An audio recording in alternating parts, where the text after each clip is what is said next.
Fala pessoal, sejam muito bem-vindos a mais um episódio do Café Exponencial. Hoje sou eu, Matheus Winkler, que está aqui de host. Sou também médico e sócio de Exponencial, vocês devem me conhecer mais do Instagram. E esse episódio vai ser especial porque vai servir para todo mundo de qualquer especialidade.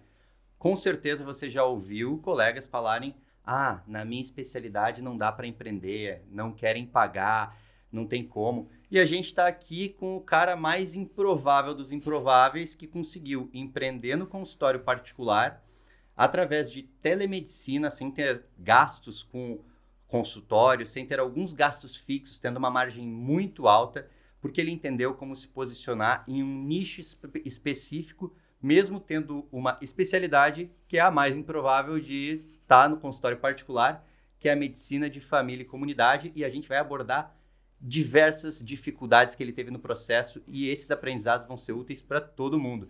Então, apresento aqui meu querido amigo Gabriel Kraus. Obrigado, Matheus. Prazer em estar aqui. Vai ser excelente trazer esses insights para vocês, para todo mundo, porque realmente foi uma trajetória aí bem difícil, mas que eu acho que agora está dando muito certo. Legal. Kraus, eu acho que antes de tudo é legal falar que eu vi todo esse teu processo desde que você começou a empreender no particular. E agora que as coisas estão indo bem, que você está atendendo telemedicina, que você largou outros vínculos, você se tornou coordenador de uma pós-graduação também. Então, tua vida mudou completamente e agora você tem muito mais liberdade, autonomia, tem a tua agenda. Só que nesse processo teve muita dificuldade. E eu lembro que teve várias vezes que você aumentava um pouquinho o preço e pensava: não, eu não mereço tudo isso, meu valor é mais baixo, ficava com medo que não ia ter paciente, retrocedia e algumas vezes você até largou o consultório e voltou para outros vínculos tradicionais de medicina de família. Então, eu quero abordar aqui essas dificuldades também, porque muito médico tem isso, a dificuldade de cobrar, que você passou por isso forte, a insegurança, aquele sentimento de que não tem valor, se prender a vínculos ruins, que acabam que roubam o teu tempo, e daí você não consegue crescer no particular. Então, eu quero que a partir disso, tendo isso em mente também, fale um pouquinho como que foi a tua trajetória empreendendo na medicina de família. Dá para empreender na medicina de família? Dá para empreender em qualquer especialidade? E como que foram os desafios que você enfrentou? Cara, eu acho que assim, o primeiro desafio é se desvencilhar do SUS, no sentido assim de você parar de pensar que você é um médico que nasceu para estar no SUS. Acho que essa foi a minha primeira maior dificuldade que eu tive dentro desse processo. Porque eu passei por um burnout e nesse burnout eu tive o exemplo do Bruno, eu morava com o Bruno Palladini, cliente de vocês e também médico de família. E aí eu vi ali ele saindo também de um burnout, e empreendendo e começando a empreender. E eu falei, poxa, será que é pra mim? Será? Porque eu sempre fui um cara mais centro-esquerda, sempre tive uma visão muito... Sou médico do SUS, a gente não tem que ficar cobrando. Sempre tive essa visão desde quando eu entrei na faculdade, praticamente. E aí, você chegar num ponto de burnout e falar assim, tá, acho que talvez seja interessante que eu vá, de fato, pro privado e talvez seja uma possibilidade. E isso já mexeu muito comigo, porque já começou um sentimento muito contraditório e complexo dentro de mim. Porque eu sempre defendi o SUS, sempre quis atender as pessoas do SUS, sempre quis devolver algo para a sociedade, sempre pensando nas pessoas vulneráveis.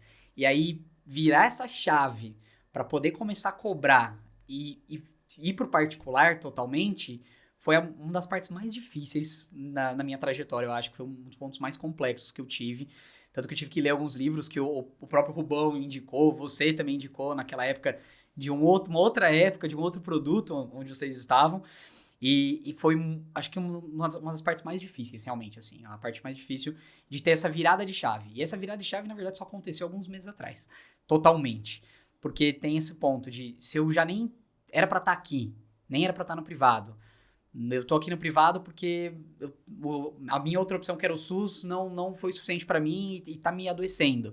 E aí, essa trajetória, essa transição foi muito difícil, na realidade. E começar a cobrar. Então, eu comecei a cobrar ali com 150, 200, 250. Aí, 250, eu falei, não, já é muito. Tô cobrando demais. Só que entregando 1 hora de consulta, um produto que já era bom lá no começo e hoje é muito melhor o meu produto. Minha consulta é muito melhor do que 3 anos atrás. Mas foi muito difícil crescer nesse sentido de ir aumentando o ticket com medo um dos medos era de não ter paciente, falar, mas a minha especialidade, quem que vai pagar para fazer uma consulta comigo, enfim. E o aumento disso, cada vez mais, tinha o medo de fazer sucesso, que foi algo que a gente conversou muito. Esse medo de fazer sucesso, de crescer, eu acho que é um ponto que a gente acaba passando também quando vai empreender e quando começa a empreender.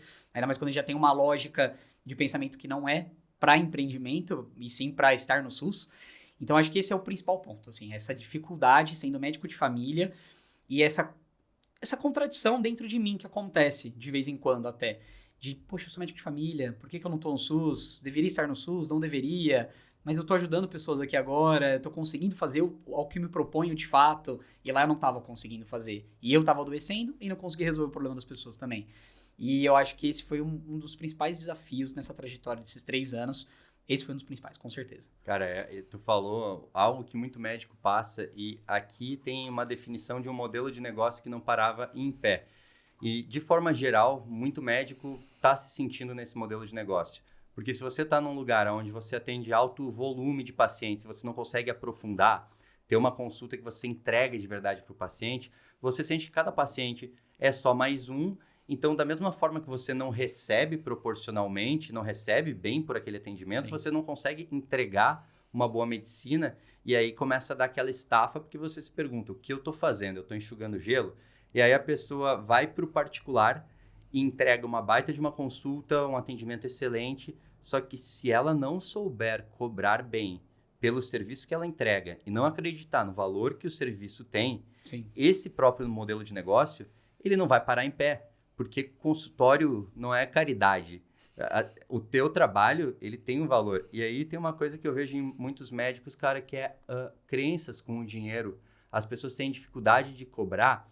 E aí entra naquela coisa, meio que parece papo de coach, mas realmente tem crenças limitantes, muitas vezes porque na família, veio de uma família que teve uma ascensão social e via pessoas que tinham dinheiro e pensava que o dinheiro era ruim porque associava a comportamentos errados. E acho que toda a nossa educação, assim, no Brasil, eu lembro que na escola tinha um livro de história que tinha uma charge daquelas de uma pessoa numa fábrica falando que o patrão era um explorador. Então tem essa visão, o patrão é um explorador, mas espera aí, o patrão, o cara que está empreendendo, ele está assumindo risco e ele está gerando empregos e ele está gerando valor para a sociedade. Então a gente às vezes tem que se voltar para nós mesmos e perguntar assim, qual que é o problema de eu cobrar pelo meu serviço, né? O que tem de errado em eu cobrar por aquilo que eu entrego? E tu falou de momento de virada de chave, assim, que foi gradativo. Eu lembro que tu começou a aumentar o preço e aí ficou assim uma semana que não marcou paciente no preço novo, você já voltou atrás do preço e aí aconteceram coisas na tua vida que fizeram você mudar de rumo, voltou para São Paulo, né? Deu um tempo e voltou ao particular. Mas teve tempo para você processar isso. O que te fez virar a chave de entender assim, o que eu entrego tem alto valor e eu posso cobrar por isso e tá tudo certo?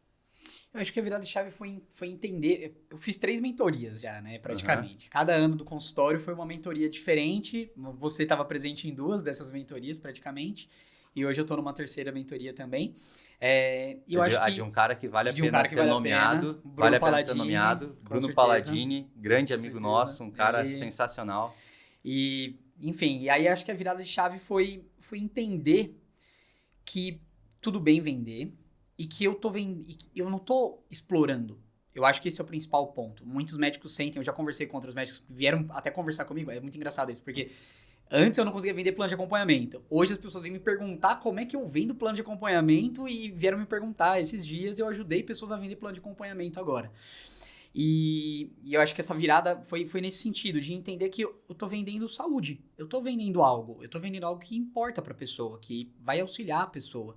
Eu acho que durante esses 3 anos consegui ver pessoas mudarem, pessoas conseguirem fazer mudança de estilo de vida, conseguirem, por exemplo, melhorarem aspectos com relação à dor, enxaqueca, com a fibromialgia e ganharem qualidade de vida, ganharem qualidade com o seu parceiro, com a sua família, voltarem a trabalhar. Então, a possibilidade de ter visto isso nesses últimos 3 anos e com todas essas mentorias e com todos os ensinos que vocês trouxeram para mim, e entender que o que eu tô vendendo é saúde e que isso é um produto e que tá tudo bem cobrar, eu acho que esse foi o grande ponto, assim, a grande virada. De eu perceber que eu tava entregando para as pessoas os elogios no NPS, os elogios no Google Meu Negócio, enfim, tudo isso também foi contribuindo para entender, opa, peraí, eu tô ajudando, eu não tô explorando, eu não tô, pega esse plano de acompanhamento aqui sem precisar. Não, precisa, a pessoa precisa, na realidade. E quando a pessoa entende isso, muitas vezes a pessoa entende mais do que você, na realidade, que ela precisa daquilo. Eu acho que esse também é um outro ponto. Às vezes a gente acha que, não, eu não vou vender. Esse colega que eu comentei, ele falou, cara, eu apresentei lá para um paciente do jeito que você falou. Aí ele falou assim, não, para mim faz total sentido, eu quero sim. E sem pestanejar, fechou o plano de acompanhamento com ele. E eu acho que é aí que tá a beleza também. O paciente entende, o paciente ele quer algo de valor, ele quer algo que, claro, entregue resultado, mas ele quer algo de valor. E o que a gente vende é saúde, e acho que a partir do momento que você entender que você está vendendo saúde, que você está vendendo qualidade de vida, que você está vendendo uma solução para aquela pessoa, tá tudo bem você cobrar. E não tem nenhum problema nesse sentido. E aí essa virada, mas só aconteceu agora esse ano. Legal. Essa virada de chave, então, é interessante que tu marcou que ela foi um processo. Foi um processo. E dentro desse processo você duvidou de você mesmo muitas vezes e você necessitou ter referências, ter pessoas externas para te falar assim, cara, vai por esse caminho, cara, vai dar certo. Você viu outros colegas fazendo e tendo sucesso a ponto de questionar, gerou aquela ambiguidade na tua cabeça. Poxa, acho que sim, acho que dá para acontecer algo por aqui. E aí, depois, foi um trabalho de convencimento, não do paciente, foi um convencimento interno que você buscou através das validações externas, que foi ver o feedback dos pacientes, ouvir dos pacientes, cara, me ajudou muito, você fez a diferença na minha vida. Então, você começou a ter esses feedbacks e aí caiu a ficha de tipo, cara, eu não posso negar para mim mesmo que eu gero valor e esse valor, a moeda de troca é o dinheiro, né? Desde que a gente deixou de ter escambo, a gente passou a ter um símbolo ali que é o dinheiro e no final das contas é uma troca de energia, porque você está dando a sua energia e dedicação para uma pessoa, ela está te recompensando com outra coisa que tem energia e valor associado, que é o dinheiro. Então, excelente isso. E tem 2 pontos especiais que eu quero tocar. Um deles, que é o próximo, mas já vou falar agora, é a questão de produto e do nicho. A gente vai falar disso porque é muito importante falar de nicho e eu sei que entender qual nicho você ia focar foi o que fez um grande diferencial. Só que antes de mudar para isso, que a gente vai seguir aí um outro rumo, eu quero entender como é que foi, cara, o sentimento perante os outros colegas. Porque, assim, eu noto que vários médicos, provavelmente alguém que está ouvindo aqui agora, tem medo do que os outros colegas vão pensar se ele começar a cobrar. Ah, não, se eu começar a cobrar mais, se eu montar um plano de cuidado, vão achar que eu sou picareta, vão achar que eu sou charlatão. Se eu começar a postar, vão achar isso e aquilo. E tem vezes que a gente está num círculo de pessoas que estão ali na mesma e não querem mudar a vida. E aí, se a gente é os únicos que quer mudar, a gente assim, aquela coisa, prego que se destaca leva martelada. Aprendi isso no exército, tem que andar na linha. Então, não por mal, mas as pessoas te puxam para baixo e a gente tem medo da reação delas. Como foi para ti lidar com isso, ainda mais considerando que na medicina de família todo médico é doutrinado por sacerdócio, mas na medicina de família é isso on steroids, né? É tipo vezes 10. É vezes 10. Como é que foi lidar com isso? Você teve que enfrentar essa questão de julgamento?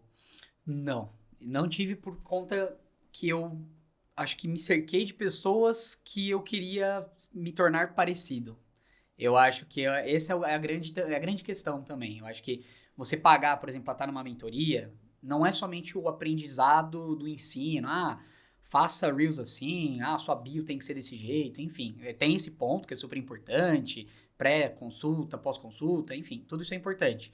Mas você está cercado de pessoas que pensam igual ou que você quer se tornar parecido, eu acho que também é a grande questão. Eu acho que você está em ambientes onde tem pessoas que estão acima de você, e aí não no sentido de superioridade, não é isso, mas que estão mais avançados, que estão com um pensamento diferente de empreendedorismo, que já estão numa trajetória, numa jornada mais avançada, eu acho que para mim fez muita diferença de estar nesses ambientes. Mas aí eu precisei me distanciar da medicina de família, no sentido, assim, político da coisa, de estar ali nas sociedades, de ir nos eventos. Eu acabei me afastando porque, de fato, imaginei que ia ter muita crítica ou muita virada de olho, assim, e eu acabei me afastando nesse sentido.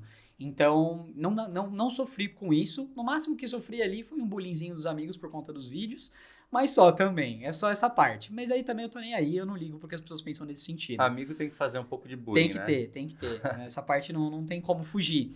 Mas eu acabei não sofrendo tanto porque eu acho que eu escolhi estar perto de certas pessoas que me impulsionavam para cima e não que tentavam me segurar e me puxar para baixo. Eu acho que isso é uma grande diferença também para quem quer empreender, para quem quer investir na medicina, para quem quer realmente alçar outros voos, além de ficar somente na assistência atendendo dentro do SUS ou da saúde suplementar, por exemplo. Eu acho que quem está do seu lado é muito importante. Então, você foi extremamente importante, o Bruno, o Rubão, o Victor também, né? O Victor Miranda também foi muito importante. Então, sem vocês e sem os outros alunos que estão juntos, você não vai para cima. Porque você vê, pô, essa pessoa pensa igual. Ou esse cara me trouxe um insight que eu não tinha pensado. Então, eu acho que estar nesses ambientes é importante. E só isso já te coloca lá para cima. Você já tem um gás, você já muda, sua mentalidade começa a mudar. Então, por isso que eu acabei não passando por isso, mais que muitos acabam passando. Com certeza. Cara, eu concordo com tudo que tu falou e uma coisa muito importante é o grupo que você está junto. A gente ali em Exponencial tem um grupo de pessoas muito fortes dentro dos produtos, né? A gente tem o Exponencial MBA, que é uma formação modular com uma mistura de camadas de consultoria e camadas de encontros coletivos para realmente educar sobre os pontos que precisam ser tocados. E aí no grupo geral de todo mundo, que é a comunidade Exponencial no WhatsApp, ontem eu estava olhando, achei muito legal que teve a Nídia, até se a Nídia estiver ouvindo, um beijo para ela, que ela é aqui de São Paulo, ela é médica da dor, e ela morria de medo de vender um plano de cuidado completo para os pacientes dela, só que eles tinham necessidade porque um paciente que tem dor crônica, ele tem que ter uma continuidade do tratamento e muitas vezes eles abandonam no meio por N motivos, porque a vida acontece, a vida vem, atropela, então não vai no médico, para de tomar o remédio, volta, tem crise. Enfim, a gente conversou e eu falei para ela, Nídia, vende para mim o que tu tem para vender. E aí ela me apresentou a solução dela, mas assim, muito sem jeito. E eu perguntei para ela, cara, você venderia isso para sua mãe, se ela tivesse indicação? Ela, sim. Então, por que tu não está vendendo para o teu paciente? Tu compraria isso você, se você estivesse na situação? Ela, sim. Ah, então você merece, seu paciente não. E ela falou, é verdade. E aí, na outra semana, ela me falou feliz que vendeu esse plano de cuidado, que é bem estruturado, com terapia de onda de choque. Ela faz que, para um paciente continuar com ela exige que eles estejam fazendo fisioterapia e atividade física. Fisioterapia em qualquer lugar de confiança, ela não ganha com isso, é pelo bem do paciente, ela se importa muito. E aí ontem na comunidade exponencial ela compartilhou para o grupo geral, pessoal, eu vendi 4 planos de cuidado aqui, faz menos de um mês que eu comecei, estou muito feliz. E cara, ela morria de medo. E ela tá super feliz porque sabe quem que mais ganhou? O paciente dela. E aí, logo depois, a Yasmin, que é cirurgia de cabeça e pescoço aqui em São Paulo, ela falou, eu nesse último mês fechei mais cirurgias do que no ano passado inteiro. Então, você vê, por que isso é legal? Porque se você vê que não é só quem tá ali dando as aulas, quem tá ali falando contigo no 1 a 1, não são só essas pessoas que estão falando. Tem do outro lado pessoas que também estão na mesma situação de campo de batalha e estão trazendo assim desafios, realizações. E você precisa ter modelos para entender que é possível e até para conversar, porque depois disso, depois que a Nídia falou isso, a Kellen, que também é médica da dor, ela falou, eu tô com dificuldade de vender isso, a gente já conversou umas vezes, mas tô com dificuldade. Eu marquei lá e falei, bate um papo com a Nídia. E, poxa, elas vão trocar uma ideia. Então, olha cara, olha o poder disso, de poder estar com pessoas assim. E se tu tivesse lá no meio da galera do SUS, eles iam falar, não, esquece isso, cara. Empreender na medicina de família, e aí vem o ponto, medicina de família é extremamente amplo, né? Pode atender de tudo. Sim. Só que para que a gente comece a se posicionar e realmente ter um diferencial competitivo, a gente tem que ter uma solução específica e saber com quem a gente se comunica. E aí vem o poder do nicho. Algumas pessoas têm medo de nichar, porque acham que se elas nicharem em um público específico, elas vão perder todos os outros públicos. Só que a verdade não é bem assim, porque o nicho amplia o teu poder. Claro que tem que entender se para aquela coisa que você quer tratar tem demanda, qual o tamanho da tua cidade, outros players, como que você se posiciona no mercado.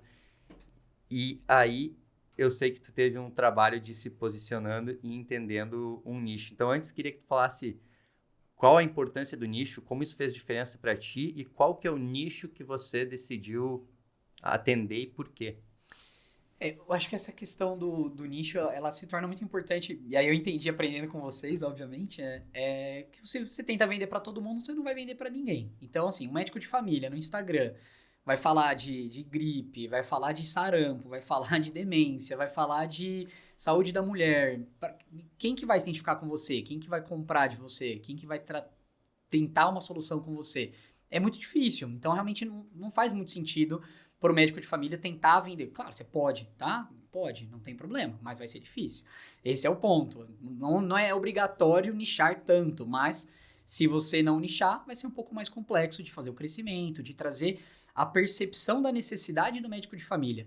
Se nem no SUS os pacientes têm essa percepção, se nem no suplementar também tem essa percepção, imagina no privado, alguém pagar R$500 para passar com um médico de família e comunidade. Eu não moro em comunidade, por que eu vou passar com esse médico? É o que uma pessoa leiga pode parar para pensar, né? Por que comunidade? De onde vem isso? Enfim, então eu acho que é aí que surge realmente a necessidade. Para mim foi bem claro, assim, que acho que faz sentido essa parte de nichar. E eu sempre gostei muito de trabalhar com pessoas com dor crônica. Sempre me interessei, desde que eu me formei, antes de virar médico de família, eu gostava de cuidar das pessoas com dor crônica, eu gostava de estudar. E aí eu resolvi fazer até uma pós-graduação. E depois da pós, e a pós foi junto com o consultório também, assim, eu estava no meio da pós quando eu comecei o consultório. E aí foi que surgiu a ideia, vou nichar para dor. Só que no começo era meio dor, né, genérico, assim, era para tudo. Então vinha paciente de todas as dores, enfim, mas eu falei, ainda tá ruim, tá vindo muita gente de todos os cantos. Eu lembro quando tu focava em dor de forma geral. Era de forma geral, foi no começo, assim, bem no começo. Aí eu falei, aí, né, tem que nichar, pensa nisso, enfim, tá bom. Aí eu comecei a ir pra parte de mais fibromialgia. Aí foquei um pouco mais em fibro e tentei mexer na minha comunicação no Instagram pra essa parte de fibromialgia. Mas ainda com aquele medo de nichar tanto e ainda fazendo uns posts meio genéricos sobre dor ali e outros assuntos para não perder as outras pessoas. E aí chegou um momento que fibromialgia eu também vi que é um público interessante, é um grande nicho, acho que tem uma grande possibilidade, mas ainda assim eu não estava muito satisfeito com as pessoas que eu estava atraindo, com a minha construção de persona. Era um público, a maior parte, que não tinha condições de pagar o meu ticket, ou o que eu pensava que era o meu ticket ideal. E aí eu falei, não, acho que vou ter que mudar novamente. E agora, recentemente, nos últimos meses, praticamente, foi quando eu comecei a nichar mais para enxaqueca.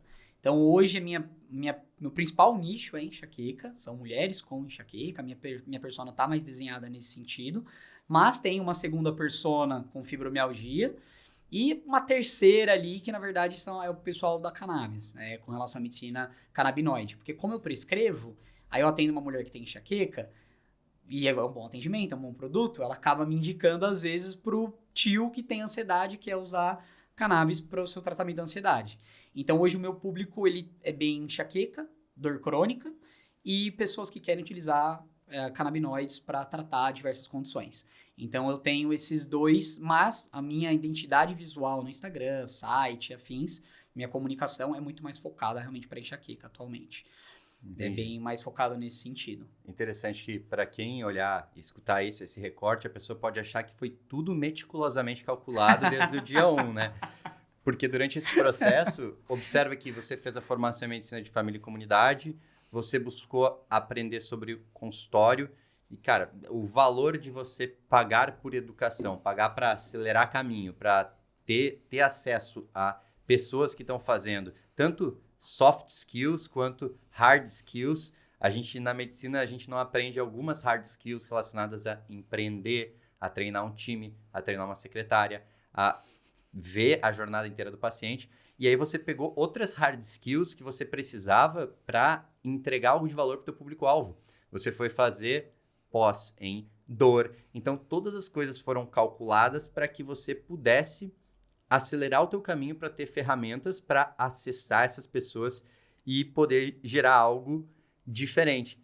Então, a medicina de família não é mais o que te define médico de família. Então, eu até queria entender, assim, por mais que seja médico de família ainda, não estou tirando isso e acho que a medicina de família, cara, abre um leque de coisas clínicas. Eu vejo muita similaridade com a medicina esportiva, na verdade. A única diferença é que a gente já nasce no particular, vocês nascem no SUS. Só que a gente aprende a ver o todo do paciente, entender diversos sistemas. Como que está o teu posicionamento hoje? Porque as pessoas, a gente acha que se prende muito à especialidade, só que o paciente ele se prende ao problema dele, que ele quer resolver o problema. Você tá lá no seu Instagram, sou médico de família e comunidade, ou você mudou o posicionamento intencionalmente? Vou abrir aqui a minha bio, só pra ler pra vocês. Então, como é que tá na minha bio? Claro que tem lá, né, Dr. Gabriel Kraus, médico de família, porque o próprio CFM pede que tenha, você tem que ter o que você faz ali em cima. Ou até qual que é o arroba para quem tá escutando já abrir e olhar e aprender? Dr. Gabriel Kraus. Kraus é Krau e 2 S's. Então, tem lá, né, no nomezinho certinho, Dr. Gabriel Kraus, tem o meu CRM, tem o RQE, porque precisa ter. Ponto. Tá lá, mas na bio, como é que está? A vida para além da sua enxaqueca. Coordenador pós-sanar fitocannabinoides, estudo fitocannabinoides para dor crônica. Recupere sua vida agora. E o linkzinho embaixo. Então não tem nada remetendo assim. Tá escrito que sou médico de família ali em cima, o paciente vai saber se ele olhar, tá escrito.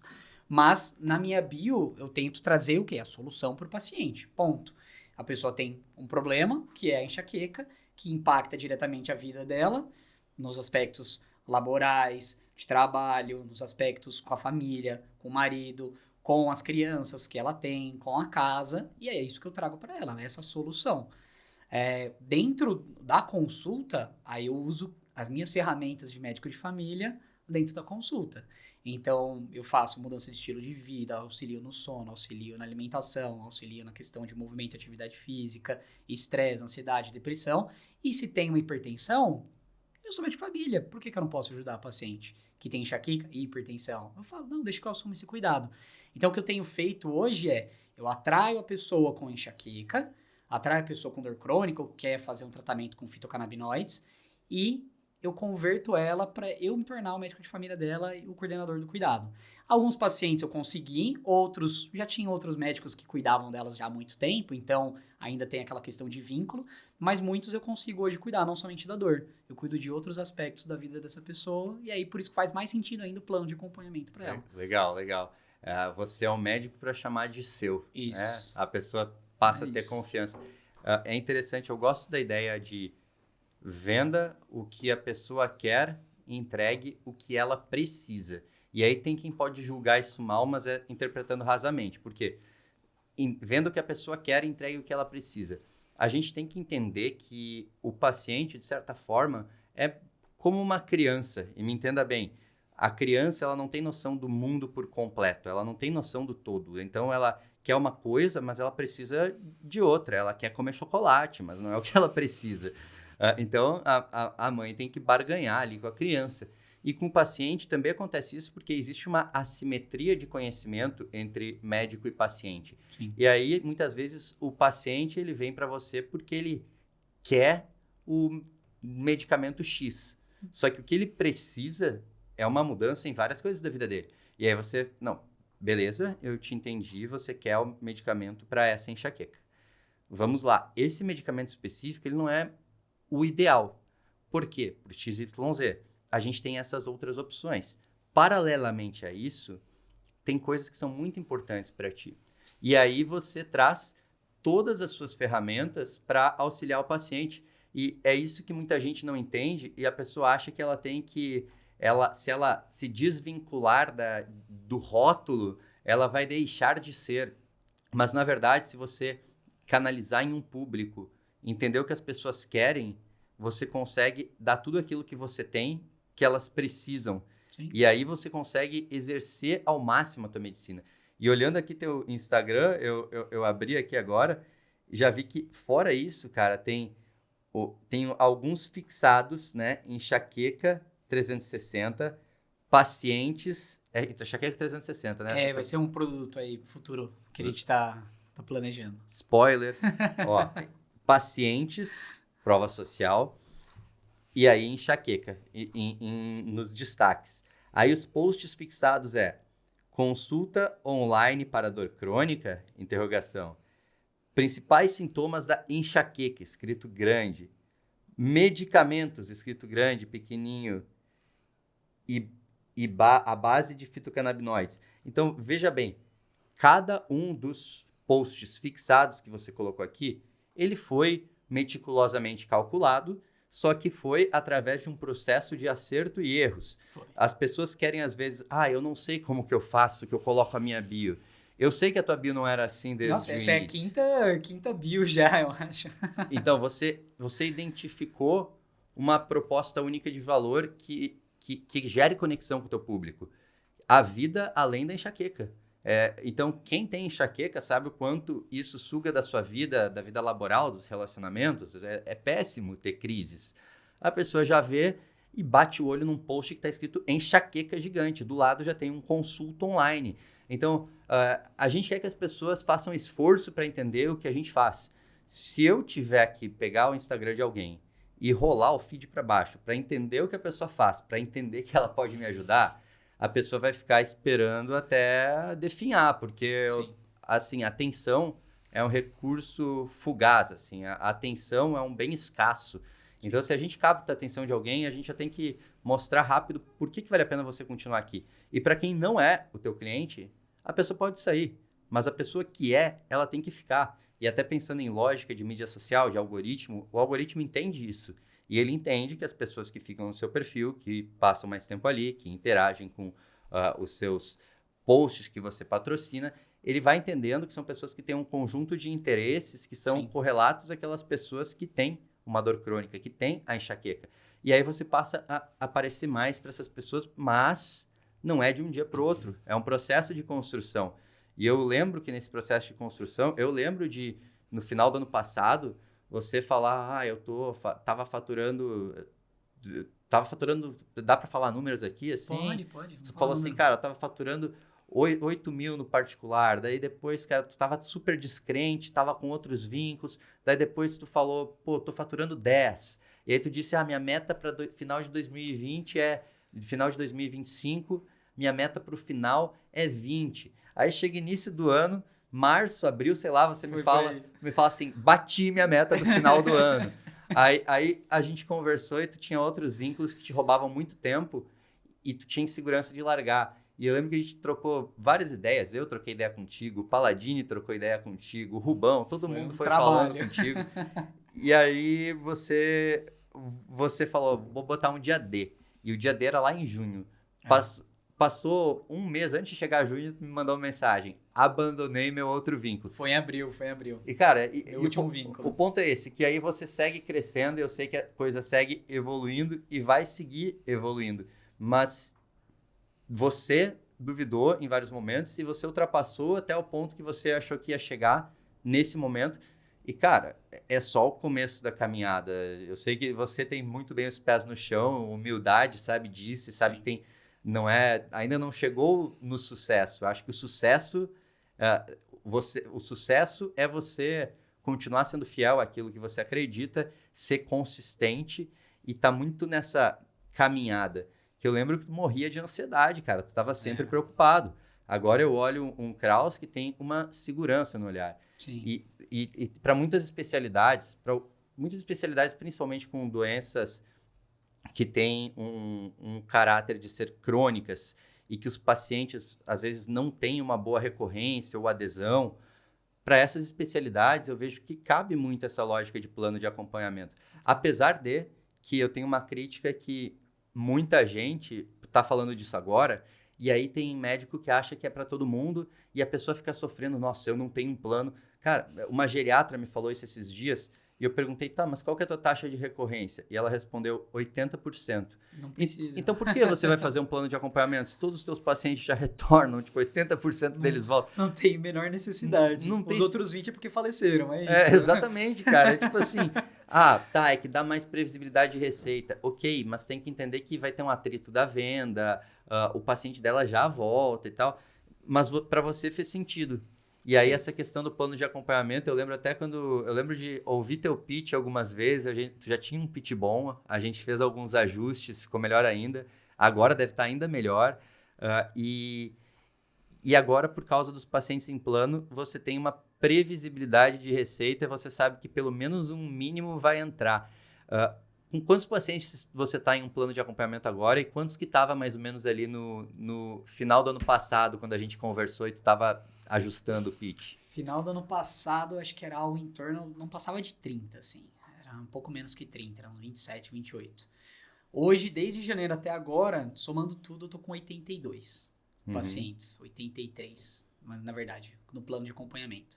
Então, só esse ano foram praticamente ali quase 60 já planos vendidos. Legal. Só agora, agosto, eu não tenho o número atualizado aqui, eu tenho a tabela, mas já foram bastante já. Esse mês já foram mais alguns. A ideia é tentar chegar ali, pelo menos no máximo, porque aí também vai me limitar muito, no máximo em 100. É o que eu quero chegar, chegando em 100, aí eu tenho outras ideias do que eu quero fazer pro ano que vem, na realidade. Porque eu não tô mais dando tanta conta também. Agora é um outro problema, o problema de não dar conta da sua própria demanda que você tem. Então agora eu estou em outro momento já que começa a surgir outras ideias na cabeça. São os ciclos, né? No início ciclos. A pessoa sofre por não ter pacientes. Aí ela diz, tudo que eu quero é uma agenda lotada. E a agenda começa a ficar lotada e a pessoa pensa, nossa, tudo que eu quero é ajeitar essa agenda para eu ter tempo para outras coisas. É isso. Que na Bíblia, ironicamente, é o princípio de Mateus, né? Que é para quem muito tem, mais será dado, e para quem nada tem, tudo será tirado. Alguma coisa assim, é um princípio bíblico.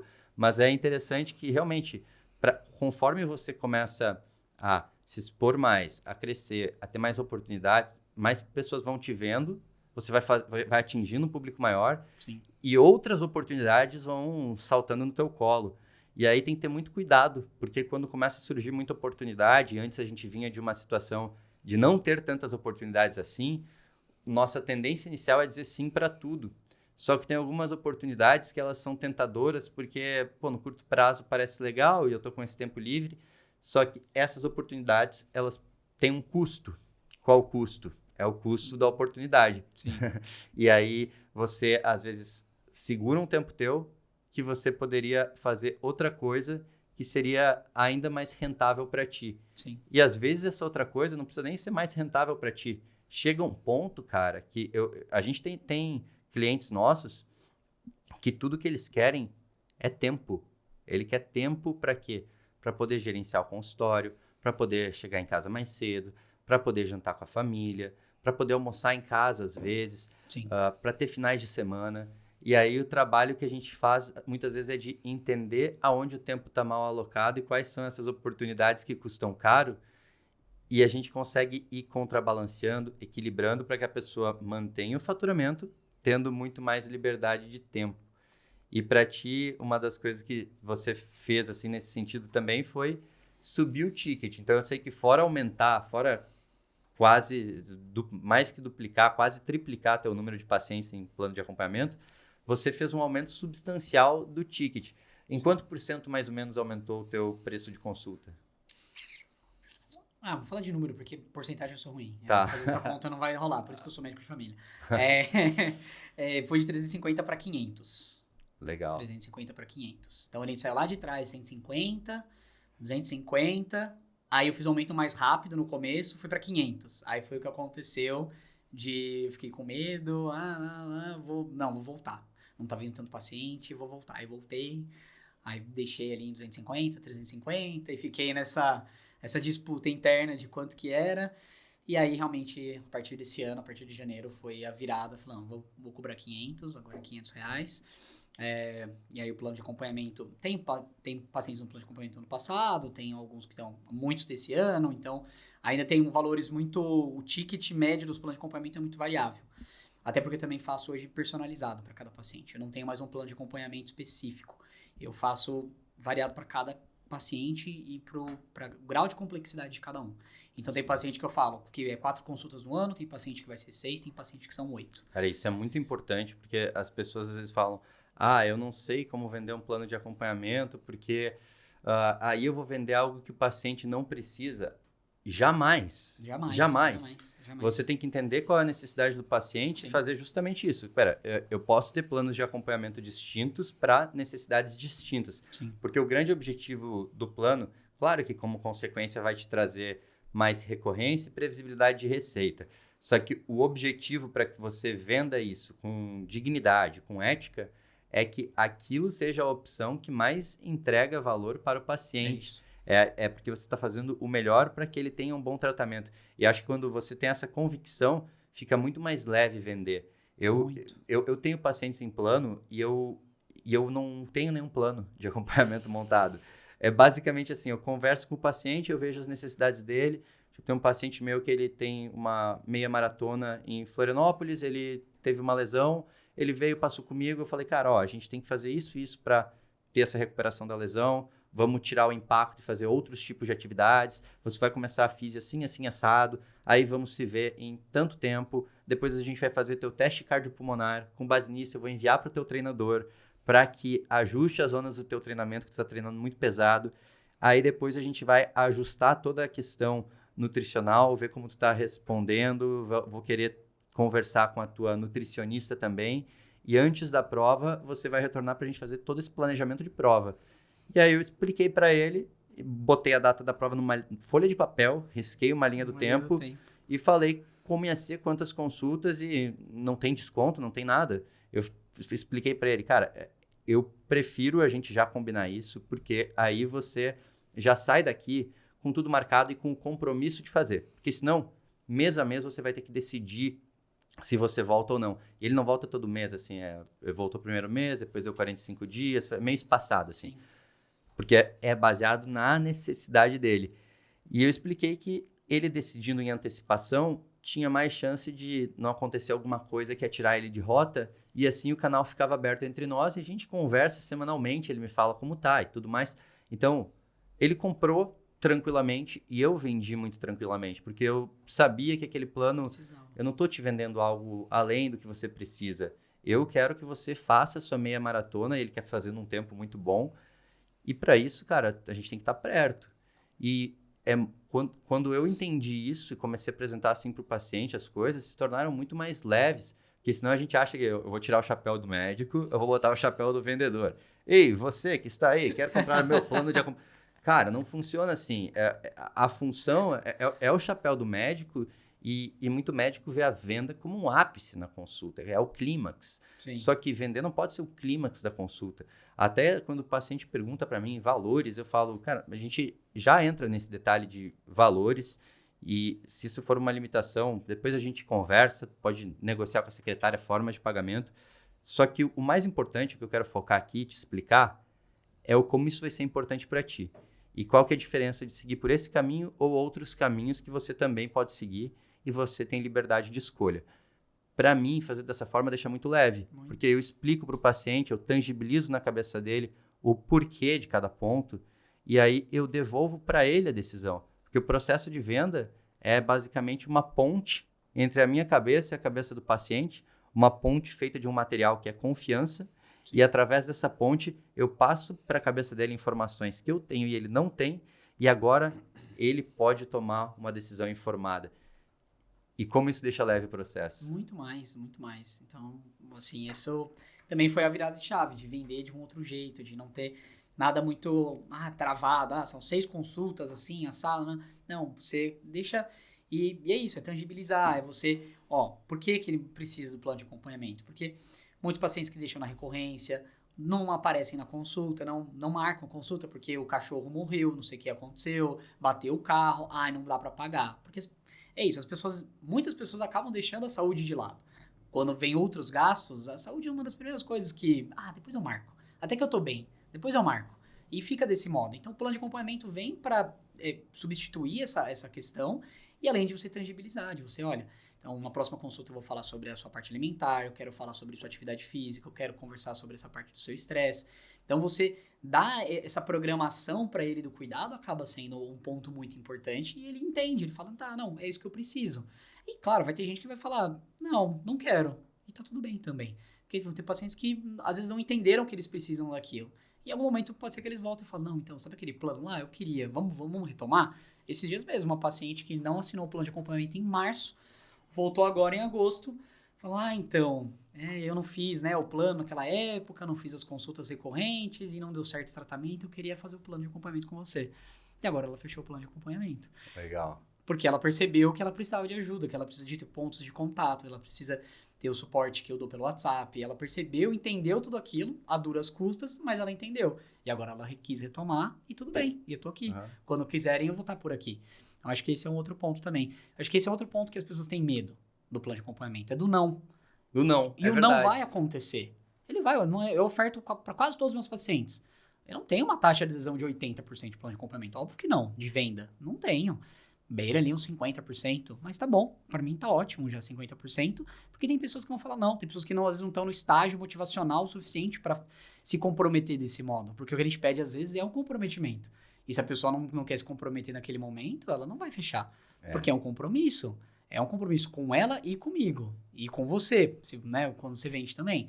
Então, eu acho que tem pacientes que não estão no momento. Eles não estão no momento de vida, no momento financeiro e tá tudo bem. O não sempre vai ter. Cara, esse teu frame, assim, esse modelo mental eu acho muito saudável. Que é o modelo mental de você olhar e entender que o não é para você. Se o paciente falou não, tá tudo certo.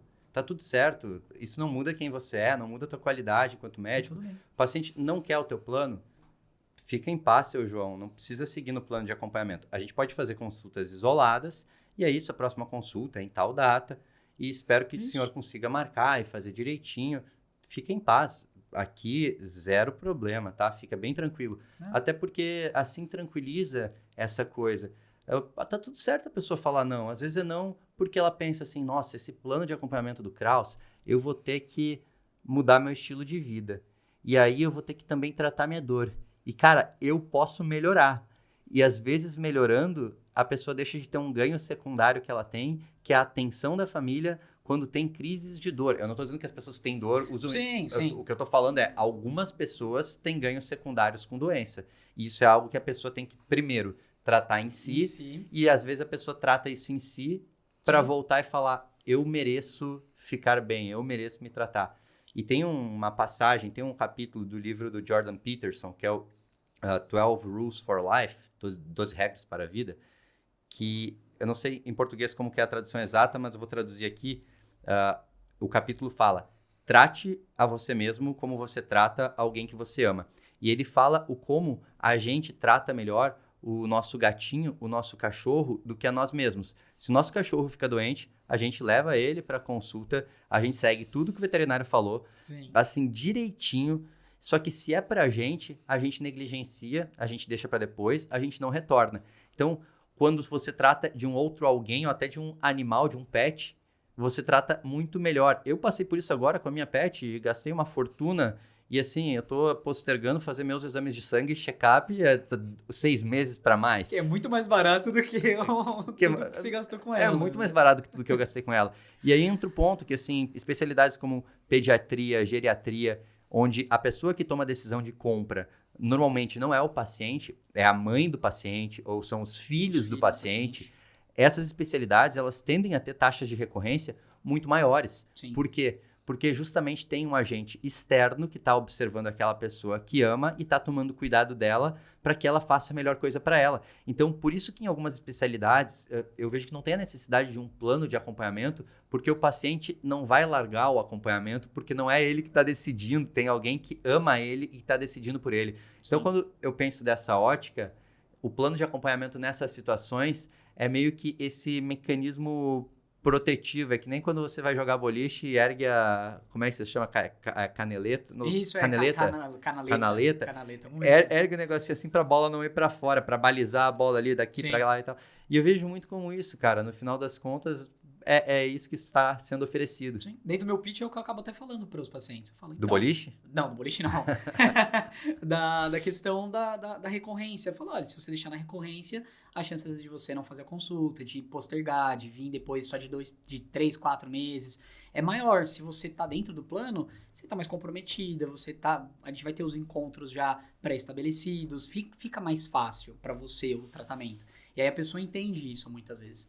Eu acho que esse é o grande ponto, assim. E por muito médico ficar preso na ideia do preço, do ticket, de quando eu vou cobrar, muita gente acha que a única coisa que eu posso oferecer como uma vantagem no plano de acompanhamento é o desconto. Quando, na verdade, se eu estruturar o que eu vou falar para o paciente, para que ele entenda e eu explique como o que ele tem de benefício é o resultado, porque ninguém compra o processo, as pessoas compram o resultado. Então, eu não quero vender o processo árduo, eu quero vender a ideia do resultado. E eu sei que eu não posso prometer resultados em alguns cenários, mas eu posso desenhar, cara, isso que a gente está almejando construir. Sim. E aí a pessoa entende que tem muito valor ali. Eu conheço médicos, clientes nossos que têm planos de acompanhamento que saem mais caros do que a consulta isolada.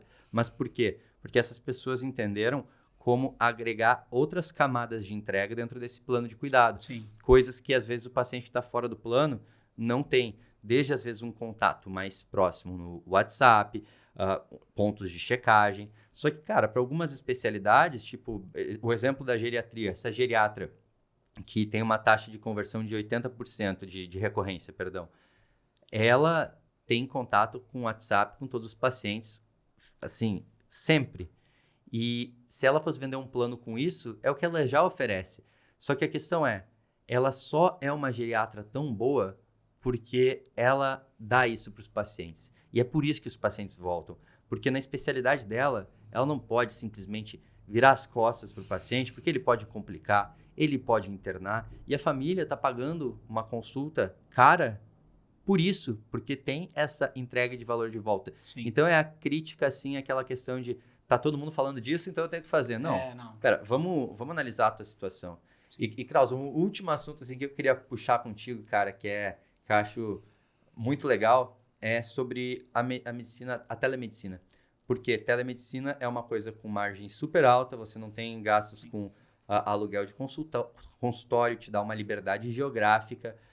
Como foi para ti esse processo de começar e o que tu aprendeu sobre telemedicina, as coisas que tu gostaria que alguém tivesse te contado no início? Cara, assim, a telemedicina começou... Primeiro foi, assim, a única saída que eu tinha pra começar. Porque quando eu comecei o consultório, eu tinha, sei lá, 3 vínculos. Eu não tinha como alugar um lugar, abrir um consultório, abrir uma clínica, começar do zero. E foi o que surgiu de possibilidade. Tinha essa possibilidade pós-pandemia. E eu falei, tá bom, vamos por ali. Acho que pode ser um bom caminho. Eu já tinha atendido telemedicina como se fosse pronto-socorro digital, PA digital, enfim, de algumas empresas. Eu já gostava, já achava interessante. Falei, tá, vou focar nesse sentido inicialmente. E quem sabe, mais pra frente, abrir uma clínica presencial. Que já não é mais um sonho tão forte, assim. Eu quero mais abrir uma clínica online, uma clínica digital indoor. Mas, enfim. E aí eu fui percebendo que foi tendo adesão, as pessoas vão aderindo. É claro que a gente tem questão de público, tem públicos que não vão aderir tanto, principalmente públicos majoritariamente mais velhos, tem uma maior dificuldade. Mas eu fui vendo que dentro da minha persona, por exemplo, fazia muito sentido. Mulheres entre 25 e 50 anos, que já sabem mexer em computador, que compram mentoria, compram cursos online, que já tem uma pegada digital, começou a fazer mais sentido para mim. E eu fui vendo essas questões. Poxa, se eu for abrir um consultório presencial, vou ter secretária presencial para pagar, CLT, alguém da limpeza, mais não sei o quê. Mas eu falei, gente, não faz muito sentido mesmo. Eu acho que faz mais sentido continuar aqui no online. E o online foi aumentando. E hoje eu posso falar que 95% dos meus pacientes são online. Tenho 5% presencial, porque eu assino a Livance, porque às vezes tem algum paciente que quer presencial ou que precisa, realmente às vezes numa consulta eu vejo, olha, vamos fazer presencial que eu preciso te examinar melhor, eu preciso realmente entender o que está acontecendo. Aí a gente converte para o presencial depois, não é um problema também. Mas majoritariamente é todo mundo online. Agora, com relação, assim, o que eu gostaria de saber lá atrás e que eu não sei hoje, é porque lá atrás, como tinha o Bruno, o Bruno facilitou muito pra mim, eu acho, assim, Então, nesse vou até sentido. mudar a pergunta. O que o Bruno porque o Bruno então aprendeu coisas que ele te ensinou que talvez Sim. ele quisesse ter aprendido antes. Sim. Qual foram as coisas sobre telemedicina que o Bruno te ensinou que você que te geraram valor? Eu acho que, assim, principalmente algumas questões jurídicas mesmo, no sentido de, termo de consentimento, que é importante ter um prontuário com bastante estabilidade, não pode ficar fazendo consulta por WhatsApp, por vídeo, enfim, tem vários pormenores que você vai se blindando juridicamente, que é importante que você tenha. E essa questão da plataforma é muito importante, LGPD. Então, foram todas situações que eu vi ele aprendendo e eu fui aprendendo junto com ele, praticamente, porque eu morei junto com ele. Então, eu fui aprendendo junto. Mas para quem tá para começar agora, eu quero fazer o que o Gabriel tá fazendo, sou médico de família, quero também focar no digital. Foque um bom prontuário, com uma boa estabilidade de conexão, um fundo bonitinho tem que ter também, o jeito que você vai se apresentar, mas essa parte do termo de consentimento, acho que todos esses são pontos importantes e mostrar para o paciente que você consegue resolver o problema dele, porque esse é a grande questão. Muito paciente acha que você não vai conseguir resolver o problema dele por ser online. E aí você mapeou essa objeção e colocou um coloquei post um fixado. post fixado explicando que sim, eu posso tratar pessoas Olha de maneira online. a aula, galera, a aula. Então só esse ponto já merece para quem nunca avaliou o podcast as 5 estrelinhas. Se nunca avaliou, bote as 5 estrelinhas. Mas, cara, interessante que veio de uma necessidade e acabou que tu não achava que ia seguir por aí e se tornou o caminho no qual tu se desenvolveu. Sim. E tem uma coisa bem interessante, no livro Marketing 4.0 do Philip Kotler, ele fala sobre a transformação uma vez que veio o digital e as pessoas passaram a ser bombardeadas por anúncio e tudo mais, as mudanças de comportamento. E aí ele traça os públicos que mais influenciam o comportamento digital e que mais compram digitalmente. E aí ele usa a sigla JMN, que é Jovens, Mulheres e Natizens, que Natizens é o nativo digital, aquela pessoa que já tá... O jovem, ele sempre vai pegar, adulto jovem, ele vai estar pegando, entendendo? Mas o principal que ele põe são as mulheres, porque a mulher, mesmo hoje, a mulher ocupando muito mais o mercado de trabalho, a mulher, ela é superior ao homem, porque a mulher, além de conseguir seguir, trabalhar e ter sucesso, a gente tem vários clientes que têm desafios de empreender com maternidade e a coisa funciona. Fora isso, a mulher ela também é a gestora do lar. Ela que decide o que as pessoas vão fazer. Ela decide onde o marido vai consultar, ela decide onde as crianças vão consultar. Então, a mulher é realmente o grande alvo publicitário para muitas empresas que têm questões de tomada de decisão que tange gerenciamento do lar. E saúde é uma coisa que são as mulheres que gerenciam. Vários pacientes homens meus que eu tenho, quem vai marcar consulta é a mulher, a primeira vez. Exatamente. Não é à toa que, elas vivem mais, a expectativa de vida é maior, e não é à toa que também tem estudos mostrando que a expectativa de vida de homens casados é maior do que a de homens solteiros. Então, que bom que estamos casados aí, né? Um salve ao matrimônio. E Kraus, assim, ó, para a pessoa, cara, que está agora começando no particular, que está com essas crenças de que ela, cara, não tem muito espaço para mim e tudo mais, a gente sabe que não vai acontecer assim no estalar de dedos, mas qual conselho que você daria? Comece o quanto antes. Eu acho que esse é o principal. Acho que muita gente fica com medo de começar, no sentido de, mas eu só tenho um período na semana que eu consigo. Começa. Coloca um período só por semana. Só vou atender de segunda-feira de manhã, que é o único período que eu tenho de off. Começa. Começa o quanto antes. Mas o meu Instagram não tenho câmera. Começa. Tudo. Começa o quanto antes. Não fica esperando você ter toda a possibilidade para você conseguir fazer. Eu comecei o consultório tendo 3 vínculos. No meio, assim, não é a melhor dos mundos, tá? Mas num dos vínculos que eu tava, às vezes eu tinha um tempinho ali que abaixava o número de atendimentos, enfim, eu conseguia ficar mais tranquilo. Eu fazia coisas do consultório. Criava imagem no Canva, fazia post, já planejava os posts da semana e fui fazendo desse modo. Usava horário à noite para fazer as aulas ali do outro produto da minha primeira mentoria que eu fiz. E assim ia, você tem que começar. Eu trabalho 40 horas a mais. Começa, usa o seu sábado, usa o seu domingo, mas comece. Tempo, infelizmente, médico não tem mesmo. A gente é difícil, a gente é uma commodity rara pro médico. O médico tem dificuldade com relação ao tempo. E tudo que a gente está conversando aqui hoje, eu acho que é sobre tempo. Não é só sobre dinheiro. Eu acho que dinheiro, a gente está falando de tempo. A gente está falando aqui sobre você conseguir escolher melhor como você usa o seu tempo. Eu acho que esse é o principal ponto. Então, se for para começar, comece o quanto antes.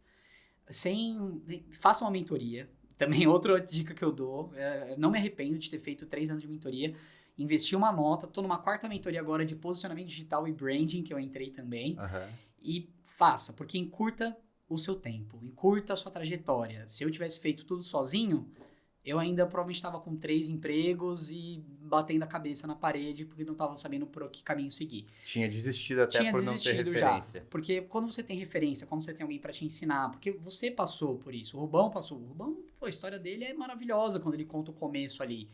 Foi sofrido, foi triste, ele contando, você fala, putz, cara, com uma salinha ali, não atendia ninguém, sofrendo, e todo mundo falando mal dele ali, né, os chefes criticando, enfim, e ele investiu o tempo dele naquilo e tentou, e foi indo. Então, comece o quanto antes, persista, vai dar vontade de desistir várias vezes, eu tive muita vontade de desistir em muitos momentos.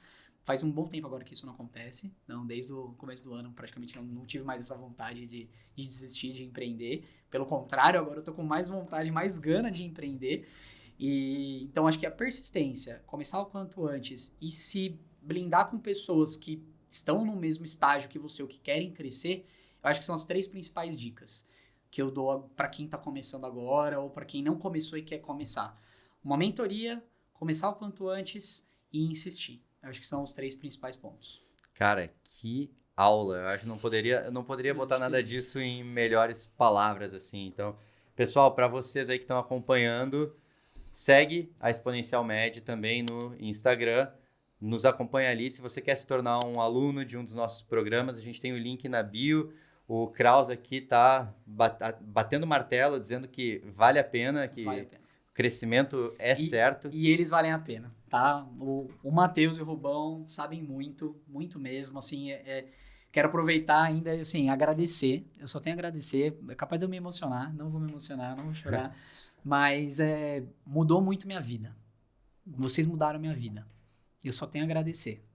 Tô chorando, olha lá. Cara, eu só tenho a agradecer, irmão. Você, o Rubão, o Bruno. Se não fosse por vocês, eu tava ainda no SUS com burnout, tive que tomar remédio lá atrás. Então, assim, hoje eu tô em casa, minha namorada tá trabalhando perto de casa, então, minha namorada, esposa, enfim, ela vai almoçar comigo hoje praticamente todos os dias, tô com meu cachorro, meu pai ficou internado, tá internado, na verdade, consegui bloquear minha agenda, transferir paciente e fui pra lá e tá tudo bem. Fiquei com ele, passei o fim de semana.